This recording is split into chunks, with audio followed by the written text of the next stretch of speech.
مسألة التكفير ليس فقط للحكام بل وللمحكومين أيضا. هي فتنة قديمة تبنتها فرقة من الفرق الإسلامية القديمة، وهي المعروفة بالخوارج. والخوارج طوائف مذكورة في كتب الفرق، ومنها فرقة موجودة لا تزال الآن باسم آخر، وهو الإباضية. وهؤلاء الإباضية كانوا إلى عهد قريب منطوين على أنفسهم، ليس لهم أي نشاط دعوي كما يقال اليوم، لكن منذ بضع سنين بدأوا ينشطون وينشرون بعض الرسائل وبعض العقائد التي هي عين عقائد الخوارج القدامى، إلا أنهم يتسترون ويتشيعون بخاصة من خصال الشيعة، ألا وهي التقية. فهم يقولون نحن لسنا بالخوارج، وأنتم تعلمون جميعا أن الاسم لا يغير من حقائق المسميات إطلاقا. وهؤلاء يلتقون في جملة ما يلتقون مع الخوارج تكفير أصحاب الكبائر. فالآن يوجد في بعض الجماعات الذين يلتقون مع دعوة الحق في اتباع الكتاب والسنة، ولكنهم مع الأسف الشديد يقعون في الخروج عن الكتاب والسنة من جديد وباسم الكتاب والسنة. والسبب في ذلك يعود إلى أمرين اثنين في فهمي ونقدي. أحدهما هو ضحالة العلم وقلة التفقه في الدين، والأمر الآخر وهو مهم جدا أنهم لم يتفقهوا بالقواعد الشرعية والتي هي من أسس الدعوة الإسلامية الصحيحة، التي يعتبر كل من خرج عنها من تلك الفرق المنحرفة عن الجماعة التي أثنى عليها رسول الله صلى الله عليه وسلم في غير ما حديث، بل والتي ذكرها ربنا عز وجل دليلا واضحا بينا على أن من خرج عنها فيكون قد شاق الله ورسوله. أعني بذلك قوله عز وجل: ومن يشاقق الرسول من بعد ما تبين له الهدى ويتبع غير سبيل المؤمنين نوله ما تولى ونصله جهنم وساءت مصيره. فالله عز وجل لأمر واضح جدا عند أهل العلم لم يقتصر على قوله عز وجل: ومن يشاقق الرسول من بعد ما تبين له الهدى نوله ما تولى. لم يقل هكذا، وإنما أضاف إلى مشاققة الرسول اتباع غير سبيل المؤمنين، فقال عز وجل: ومن يشاقق الرسول من بعد ما تبين له الهدى ويتبع غير سبيل المؤمنين نوله ما تولى ونصله جهنم وساءت مصيره. إذن اتباع سبيل المؤمنين وعدم اتباع سبيل المؤمنين أمر هام جدا إيجابا وسلبا. فمن اتبع سبيل المؤمنين فهو الناجي عند رب العالمين، ومن خالف سبيل المؤمنين فحسبه جهنم وبئس المصير. من هنا ضلت طوائف كثيرة وكثيرة جدا قديما وحديثا، حيث أنهم لم يلتزموا سبيل المؤمنين، وإنما ركبوا عقولهم، بل اتبعوا أهواءهم في تفسير الكتاب والسنة، ثم بنوا على ذلك نتائج خطيرة وخطيرة جدا. من ذلك الخروج عما كان عليه سلفنا الصالح. هذه الفقرة من الآية الكريمة ويتبع غير سبيل المؤمنين لقد دندن حولها وأكدها عليه الصلاة والسلام تأكيدا بالغا في غير ما حديث نبوي صحيح. وهذه الأحاديث التي أنا أشير إليها الآن وسأذكر بعضا منها مما يساعدني ذاكرتي، ليست مجهولة عند عامة المسلمين فضلا عن خاصتهم، لكن المجهول فيها هو أنها تدل على ضرورة التزام سبيل المؤمنين في فهم الكتاب والسنة. هذه النقطة يسهو عنها كثير من الخاصة، فضلا عن العامة، فضلا عن هؤلاء الذين عرفوا بجماعة التكفير. هؤلاء قد يكونون في قرارة نفوسهم صالحين، وقد يكونون أيضا مخلصين، ولكن هذا وحده غير كاف ليكون صاحبه عند الله عز وجل من الناجين المفلحين.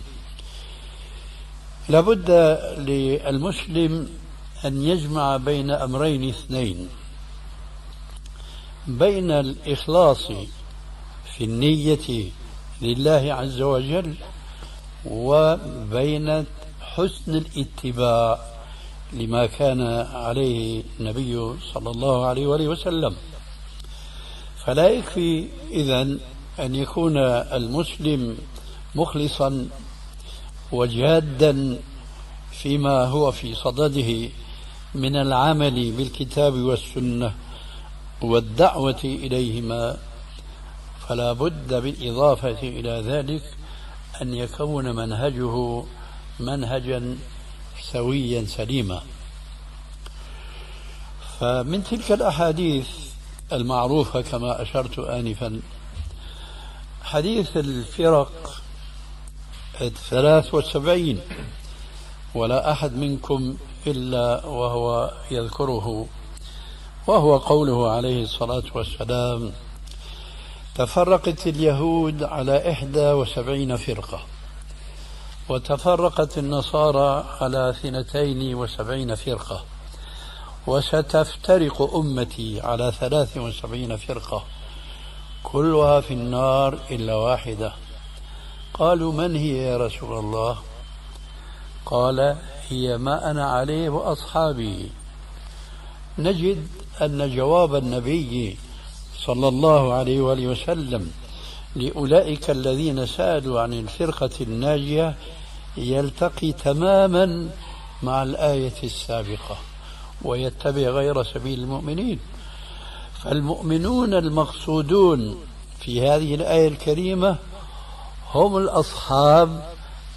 أول ما يدخل في عموم الآية ويتبع غير سبيل المؤمنين هم سبيل أصحاب الرسول عليه الصلاة والسلام.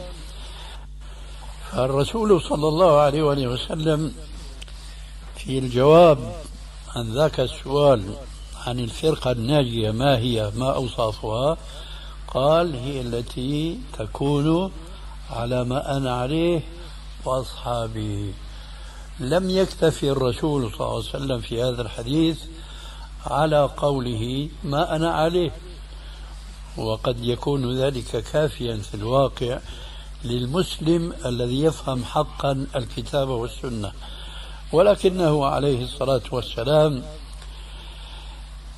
كتحقيق عملي لقوله عز وجل في حقه بالمؤمنين رؤوف رحيم، فمن رأفته ورحمته بأصحابه وأتباعه أنه أوضح لهم أن علامة الفرقة الناجية هي التي تكون على ما كان عليه الرسول عليه السلام وعلى ما عليه أصحابه من بعده. فإذا لا يجوز للمسلم أن يقتصر فقط في فهمه للكتاب والسنة على الوسائل التي لابد منها مثلا معرفة اللغة العربية والناسخ والمنسوخ وكل القواعد، لكن من هذه القواعد العامة أن يرجع في كل ذلك إلى ما كان عليه أصحاب النبي صلى الله عليه وآله وسلم، لأنهم كما تعلمون من كثير من الآثار ومن سيرتهم أنهم كانوا أخلص لله عز وجل في العبادة وأفقه منا للكتاب والسنة، إلى غير ذلك من الخصال الحميدة التي كانوا تخلقوا بها. هذا الحديث يلتقي مع الآية تماما، حيث أنه ألمح عليه السلام في هذا الجواب أنه لا بد من الرجوع ليكون المسلم من الفرقة الناجية إلى ما كان عليه أصحاب الرسول صلى الله عليه وآله وسلم. يشبه هذا الحديث تماما حديث الخلفاء الراشدين الذي ذكر في السنن من رواية العرباض بن سارية رضي الله تعالى عنه قال: وعظنا رسول الله صلى الله عليه وآله وسلم موعظة وجلت منها القلوب وذرفت منها العيون، فقلنا: أوصنا يا رسول الله. قال: أوصيكم بالسمع والطاعة وإن ولي عليكم عبد حبشي وإنه من يعش منكم فسيرى اختلافا كثيرا فعليكم بسنتي وسنة الخلفاء الراشدين المهديين من بعدي، إلى آخر الحديث. الشاهد من هذا الحديث هو كالشاهد من جوابه عليه السلام عن السؤال السابق، حيث حض أمته في أشخاص أصحابه أن يتمسكوا بسنته، ثم لم يقتصر على ذلك، قال: وسنة الخلفاء الراشدين المهديين من بعدي. إذن لا بد لنا من أن ندندن دائما وأبدا إذا أردنا أن نفهم عقيدتنا، أن نفهم عبادتنا، أن نفهم أخلاقنا وسلوكنا، لا بد من أن نعود إلى سلفنا الصالح لفهم كل هذه الأمور التي لا بد منها للمسلم ليتحقق فيه أنه من الفرقة الناجية. من هنا ضلت طوائف قديمة وحديثة حينما لا يلتفتون إطلاقا إلى الآية السابقة وإلى حديث الفرقة الناجية وإلى حديث سنة الخلفاء الراشدين من بعده عليه السلام، فكان أمرا طبيعيا جدا أن ينحرفوا كما انحرف من سبقهم من منحرفين عن كتاب الله وسنة رسول الله صلى الله عليه وسلم ومنهج السلف الصالح من هؤلاء الخوارج قديما وحديثا.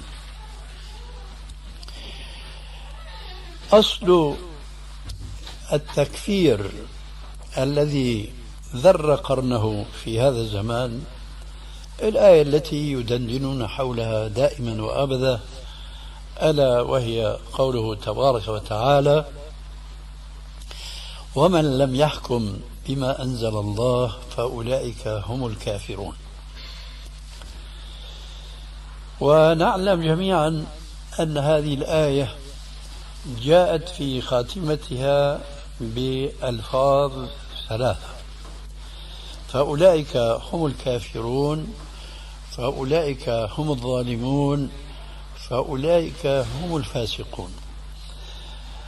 فمن جهل الذين يحتجون بهذه الآية في اللفظ الأول منها فأولئك هم الكافرون أنهم لم يلموا ببعض، على الأقل ببعض النصوص التي جاء فيها ذكر لفظة الكفر، فأخذوا لفظة الكفر في الآية على أنها تعني الخروج من الدين، وأنه لا فرق بين هذا الذي وقع في الكفر وبين أولئك المشركين من اليهود والنصارى وأصحاب الملل الأخرى الخارجة عن ملة الإسلام. بينما الكفر في لغة الكتاب والسنة لا تعني هذا الذي هم يدندنون حوله ويسلطون هذا الفهم الخاطئ على كثير من المسلمين، وهم بريئون من ذاك التكفير الذي يطبقونه على هؤلاء المسلمين. شأن لفظة التكفير من حيث أنها لا تدل على معنى واحد وهو الردة والخروج عن الملة، شأن هذا اللفظ شأن اللفظين الآخرين اللذين ذكر في الآيتين الأخريين: الفاسقين والظالمين. فكما أنه ليس كل من وصف بأنه كفر لا يعني أنه ارتد عن دينه، كذلك لا يعني أن كل من وصف بأنه ظالم أو فاسق بأنه مرتد عن دينه.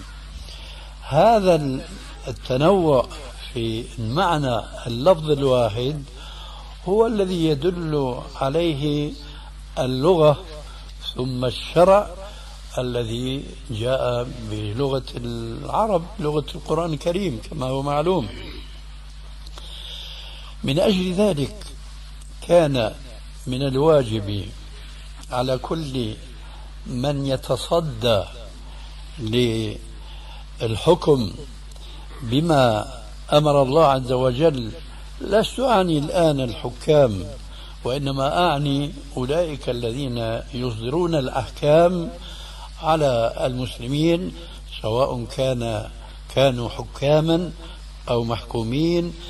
كان من الواجب على هؤلاء أن يكونوا على علم بالكتاب والسنة ومنهج السلف الصالح، والكتاب لا يمكن فهمه وكذلك ما ضم إليه إلا بطريق معرفة اللغة العربية معرفة خاصة.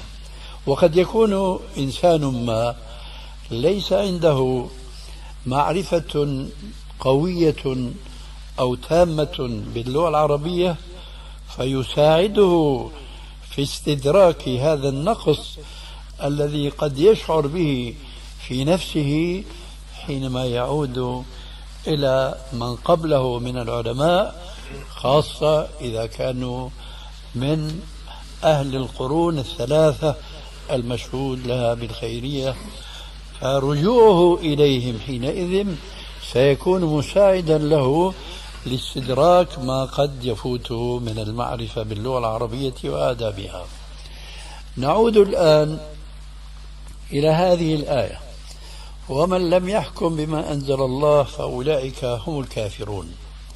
هل من الضروري أن يكون هذا اللفظ فأولئك هم الكافرون أنه يعني كفرا خروجا عن الملة، أم قد يعني هذا وقد يعني ما دون ذلك؟ هنا الدقة في فهم هذه الآية. فهذه الآية الكريمة فأولئك هم الكافرون قد تعني أي الخارجون عن الملة، وقد تعني أنهم خرجوا عمليا عن بعض ما جاءت به الملة الإسلامية. يساعدنا على ذلك قبل كل شيء ترجمان القرآن، ألا وهو عبد الله بن عباس رضي الله تعالى عنه، لأنه من الصحابة الذين اعترف المسلمون جميعا إلا من كان من تلك الفرق الضالة على أنه كان إماما في التفسير، ولذلك سماه بعض السلف من الصحابة ولعله هو عبد الله بن مسعود بترجمان القرآن. هذا الإمام في التفسير والصحابي الجليل كأنه طرق سمعه يومئذ ما نسمعه اليوم تماما، أن هناك أناسا يفهمون هذه الآية على ظاهرها دون التفصيل الذي أشرت إليه آنفا، وهو أنه قد يكون أحيانا المقصود بالكافرين المرتدين عن دينهم، وقد يكون ليس هو المقصود وإنما هو ما دون ذلك.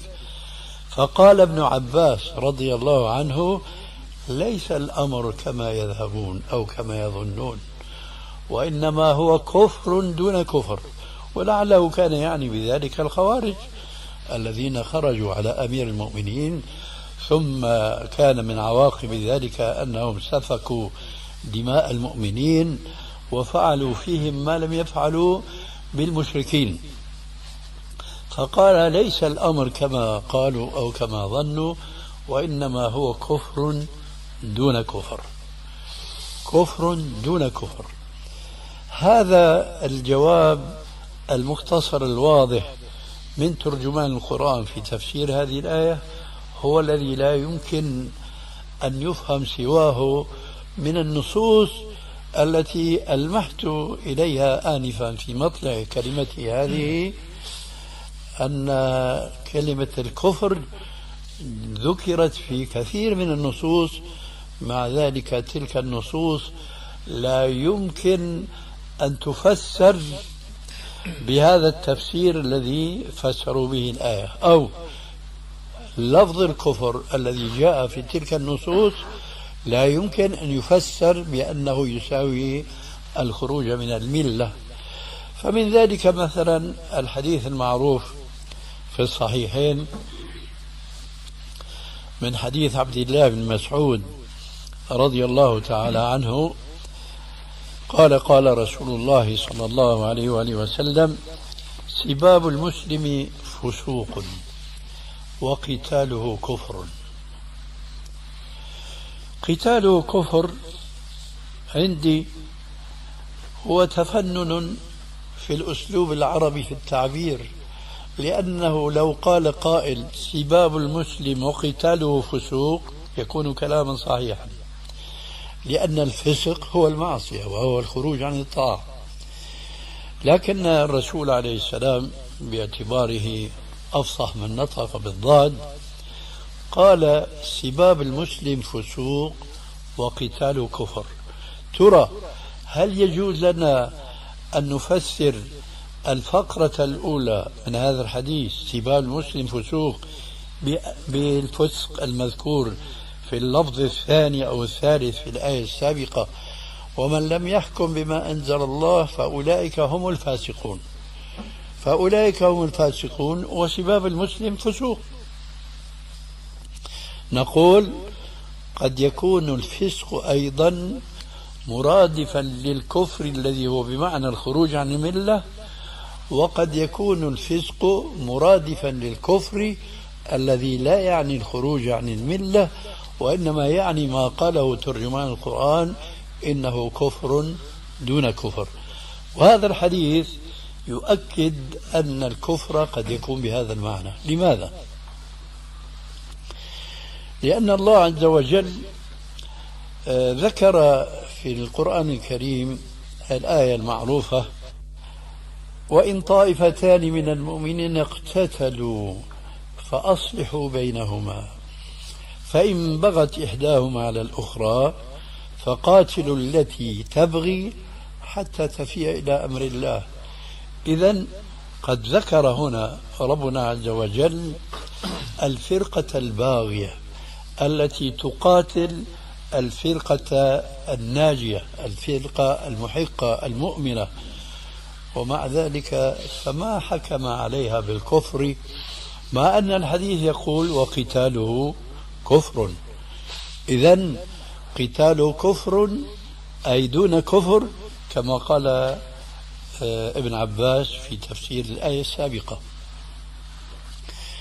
فقتال المسلم للمسلم بغي واعتداء وفسق وكفر، ولكن هذا يعني أن الكفر قد يكون كفرا عمليا وقد يكون كفرا اعتقاديا.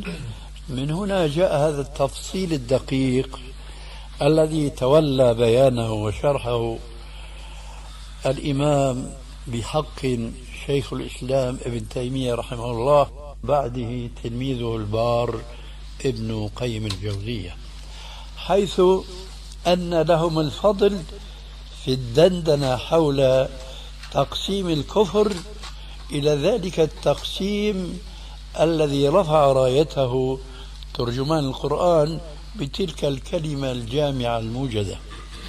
فابن تيمية رحمه الله وتلميذه وصاحبه ابن قيم الجوزية يفرقون أو يدندنون دائما بضرورة التفريق بين الكفر الاعتقادي والكفر العملي، وإلا وقع المسلم من حيث لا يدري في فتنة الخروج عن جماعة المسلمين التي وقع فيها الخوارج قديما وبعض أذنابهم حديثا.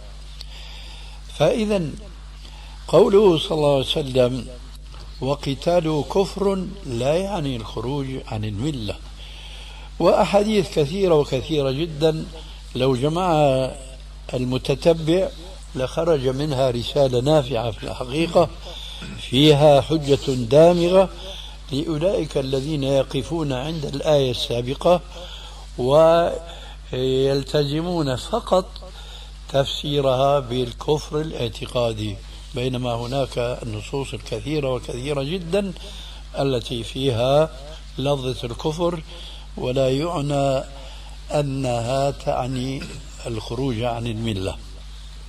فحسبنا الآن هذا الحديث لأنه دليل قاطع على أن قتال المسلم لأخيه المسلم هو كفر بالمعنى الكفر العملي وليس الكفر الاعتقادي.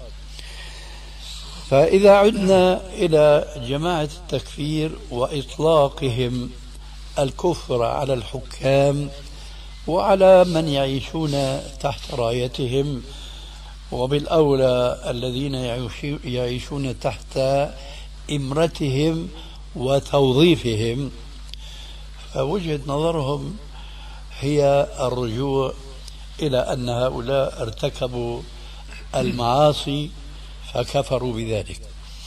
من جملة الأمور التي يذكرني بها سؤال الأخ إبراهيم السائل آنفا، أنني سمعت من بعض أولئك الذين كانوا من جماعة التكفير ثم هداهم الله عز وجل، قلنا لهم ها أنتم كفرتم بعض الحكام، فما بالكم تكفرون مثلا أئمة المساجد، خطباء المساجد، مؤذنين المساجد، خدمة المساجد؟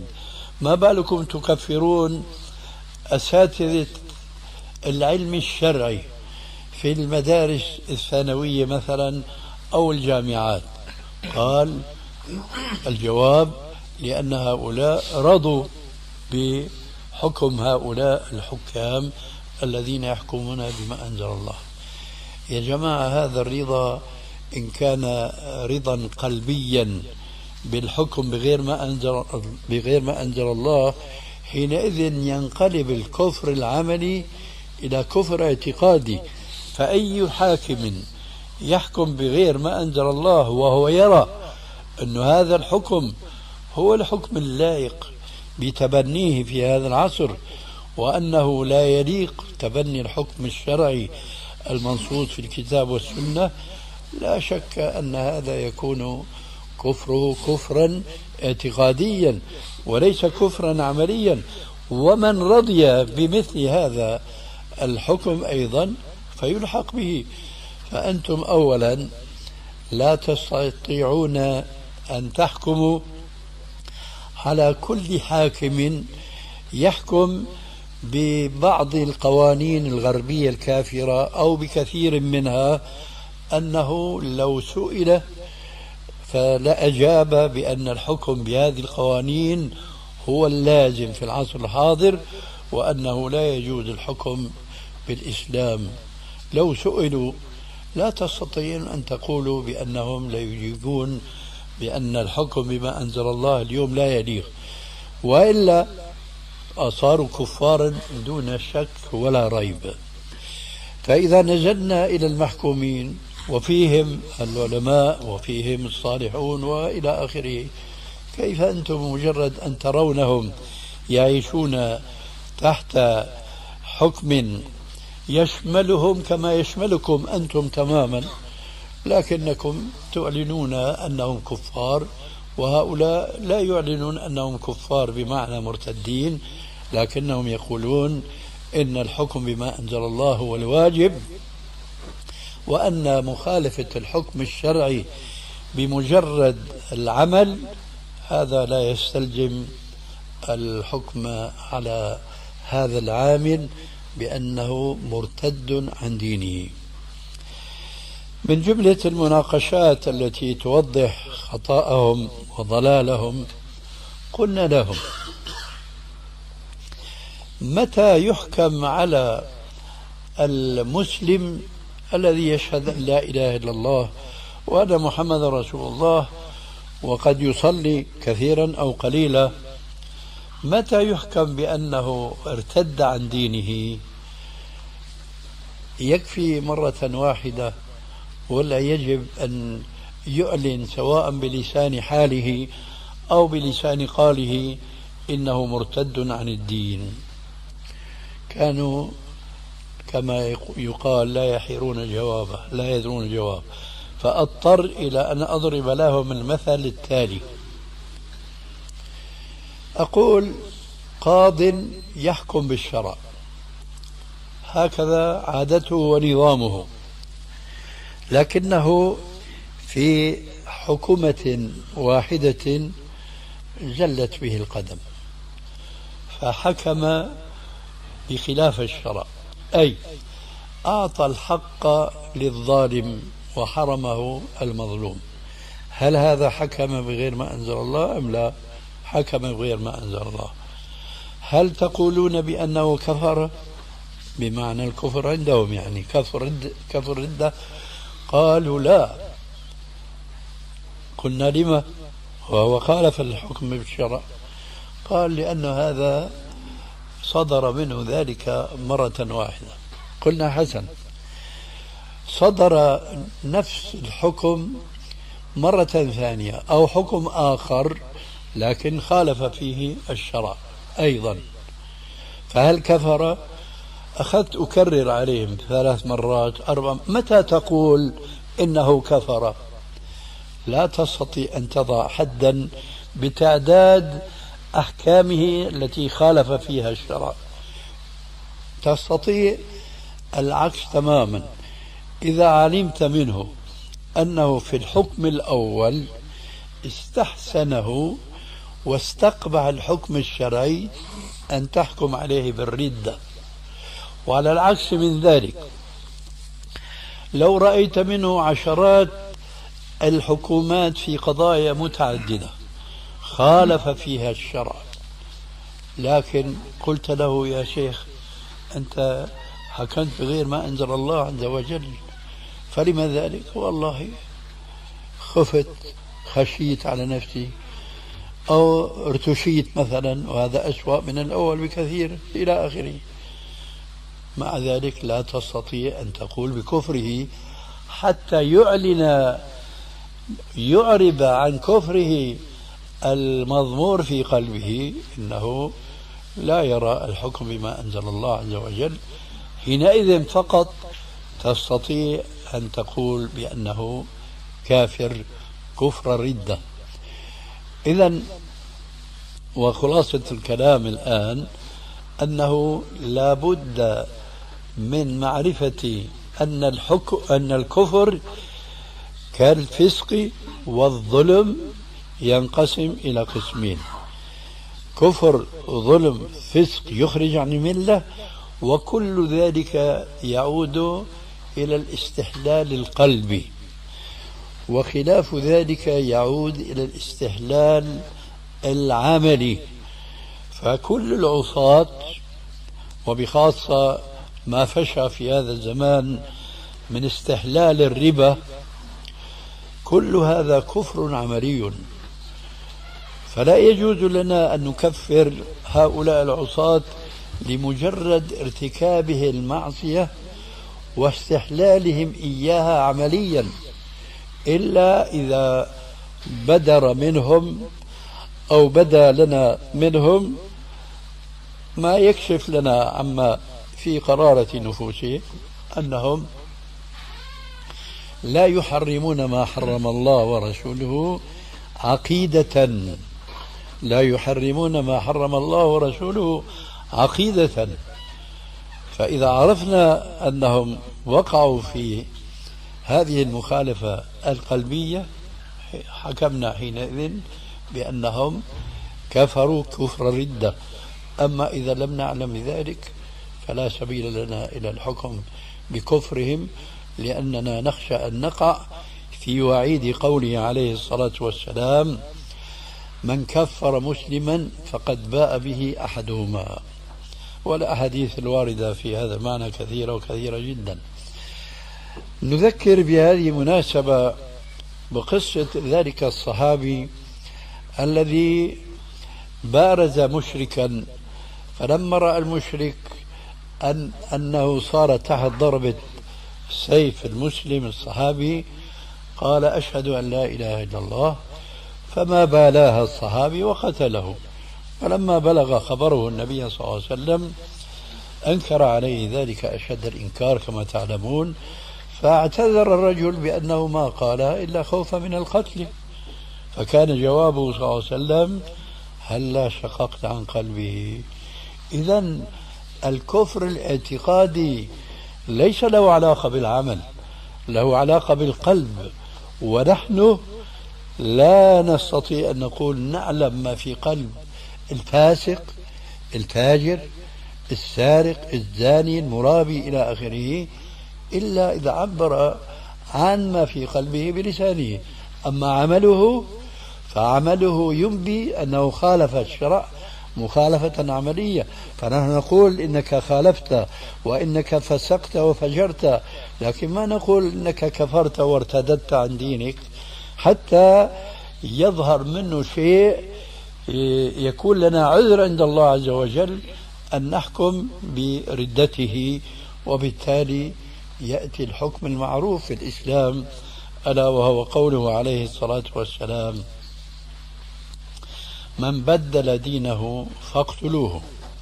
ثم كنت ولا أزال أقول لهؤلاء الذين يدندنون حول تكفير حكام المسلمين: هبوا يا جماعة أن هؤلاء فعلا كفار كفر ردة، وأنهم لو كان هناك حاكم أعلى عليهم واكتشف منهم أن كفرهم كفر ردة لوجب على ذلك الحاكم أن يطبق فيهم الحديث السابق: من بدل دينه فاقتلوه.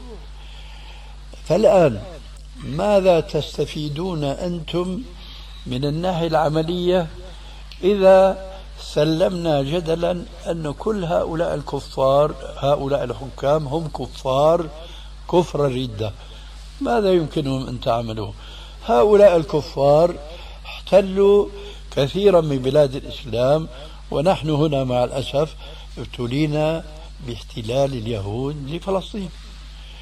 فماذا أنتم ولا نحن نستطيع أن نعمل مع هؤلاء حتى تستطيعوا أنتم أن تعملوا مع الحكام الذين تظنون أنهم من الكفار؟ هل تركتم هذه الناحية جانبا وبدأتم بتأسيس وبوضع القاعدة التي على أساسها تقوم قائمة الحكومة المسلمة، وذلك باتباع سنة الرسول صلى الله عليه وآله وسلم التي ربى أصحابه عليها ونشأهم على نظامها وأساسها؟ وذلك ما نحن نعبر عنه في كثير من مثل هذه المناسبة بأنه لا بد لكل جماعة مسلمة تعمل بحق لإعادة حكم الإسلام ليس فقط على أرض الإسلام بل على الأرض كلها، تحقيقا لقوله تبارك وتعالى: هو الذي أرسل رسوله بالهدى ودين الحق ليظهره على الدين كله ولو كره المشركون. وقد جاء في بعض الأحاديث الصحيحة أن هذه الآية ستتحقق فيما بعد، فلكي يتمكن المسلمون من تحقيق هذا النص القرآني هل يكون البدء بإعلان الثورة على هؤلاء الحكام الذين يظنون فيهم أن كفرهم كفر ردة، ثم مع ظنهم هذا وهو ظن خطأ لا يستطيعون أن يعملوا شيئا؟ إذن لتحقيق هذا النبأ القرآني الحق: هو الذي أرسل رسوله بالهدى ودين الحق ليظهره على الدين كله، ما هو المنهج؟ ما هو الطريق؟ لا شك أن الطريق هو ما كان رسول الله صلى الله عليه وسلم يدندن ويذكر أصحابه في كل خطبه: وخير الهدى هدى محمد صلى الله عليه وآله وسلم. إذن فعلى المسلمين كافة وبخاصة منهم من يهتم لإعادة الحكم بالإسلام على الأرض الإسلامية بل الأرض كلها أن يبدأ من حيث بدأ رسول الله صلى الله عليه وآله وسلم، وهو ما نكني نحن عنه بكلمتين خفيفتين: التصفية والتربية. ذلك لأننا نحن نعلم حقيقة يغفل عنها أو يتغافل عنها بالأصح، لأنه لا يمكن الغفل عنها. يتغافل عنها أولئك الغلاة الذين ليس لهم هم إلا إعلان تكفير الحكام ثم لا شيء، وسيظلون كما ظلت جماعة من قبلهم يدعون إلى إقامة حكم الإسلام على الأرض، لكن دون أن يتخذوا لذلك الأسباب المشروعة. سيظلون يعلنون تكفير الحكام ثم لا يصدر منهم إلا الفتن. والواقع في هذه السنوات الأخيرة التي تعلمونها، بدءا من فتنة الحرم المكي ثم فتنة مصر وقتل السادات وذهاب دماء كثير من المسلمين الأبرياء بسبب هذه الفتنة، ثم أخيرا في سوريا، ثم الآن في الجزائر مع الأسف إلى آخره. كل هذا سببه أنهم خالفوا نصوصا من الكتاب والسنة، من أهمها: لقد كان لكم في رسول الله أسوة حسنة لمن كان يرجو الله واليوم الآخر. إذا نحن أردنا أن نقيم حكم الله عز وجل في الأرض، هل نبدأ بقتال الحكام ونحن لا نستطيع أن نقاتلهم، أم نبدأ بما بدأ به الرسول عليه السلام؟ لا شك أن الجواب: لقد كان لكم في رسول الله أسوة حسنة. بماذا بدأ رسول الله صلى الله عليه وسلم؟ تعلمون أنه بدأ بالدعوة بين بعض الأفراد الذين كان يظن فيهم أنهم عندهم استعداد لتقبل الحق، ثم استجاب له من استجاب كما هو معروف في السيرة النبوية. ثم الضعف والشدة التي أصابت المسلمين في مكة، ثم الأمر بالهجرة الأولى والثانية إلى آخر ما هنالك، حتى وطد الله عز وجل الإسلام في المدينة المنورة، وبدأت هناك المناوشات وبدأ القتال بين المسلمين وبين الكفار من جهة، ثم اليهود من جهة أخرى، وهكذا. إذن لابد أن نبدأ نحن بالتعليم كما بدأ به الرسول عليه السلام، لكن نحن لا نقول الآن بالتعليم. لماذا؟ أي لا نقتصر فقط على كلمة تعليم الأمة الإسلام، لأننا في وضع الآن من حيث أنه دخل في التعليم الإسلامي ما ليس من الإسلام بسبيل إطلاقا، بل ما به يخرب الإسلام ويقضى على الثمرة التي يمكن الوصول إليها بالإسلام الصحيح. ولذلك فواجب الدعاة الإسلاميين أن يبدأوا بما ذكرت آنفا، بتصفية هذا الإسلام مما دخل فيه من الأشياء التي تفسد الإسلام، ليس فقط في فروعه في أخلاقه بل وفي عقيدته أيضا. والشيء الثاني أن يقترن مع هذه التصفية تربية الشباب المسلم الناشئ على هذا الإسلام المصفى. ونحن إذا درسنا الجماعات الإسلامية القائمة الآن منذ نحو قرابة قرن من الزمان، لوجدنا كثيرا منهم لم يستفيدوا شيئا، رغم صياحهم ورغم زعاقهم أنهم يريدونها حكومة إسلامية، وربما سفكوا دماء أبرياء كثيرة جدا دون أن يستفيدوا من ذلك شيئا إطلاقا. لا نزال نسمع منهم العقائد المخالفة للكتاب والسنة، وهم يريدون أن يقيموا دولة الإسلام. وبهذه المناسبة نحن نقول هناك كلمة لأحد أولئك الدعاة كنت أتمنى من أتباعه أن يلتزموها وأن يحققوها. تلك الكلمة هي قوله: أقيموا دولة الإسلام في قلوبكم تقم لكم في أرضكم. لأن المسلم إذا صح عقيدته بناء على الكتاب والسنة فلا شك أنه من وراء ذلك ستصلح عبادته، سيصلح أخلاقه، سلوكه إلى آخره. لكن هذه الكلمة الطيبة في نقدي وفي نظري لم يعمل عليها هؤلاء الناس، فظلوا يصيحون بإقامة الدولة المسلمة، وصدق فيهم قول ذلك الشاعر: ترجو النجاة ولم تسلك مسالكها، إن السفينة لا تجري على اليبس.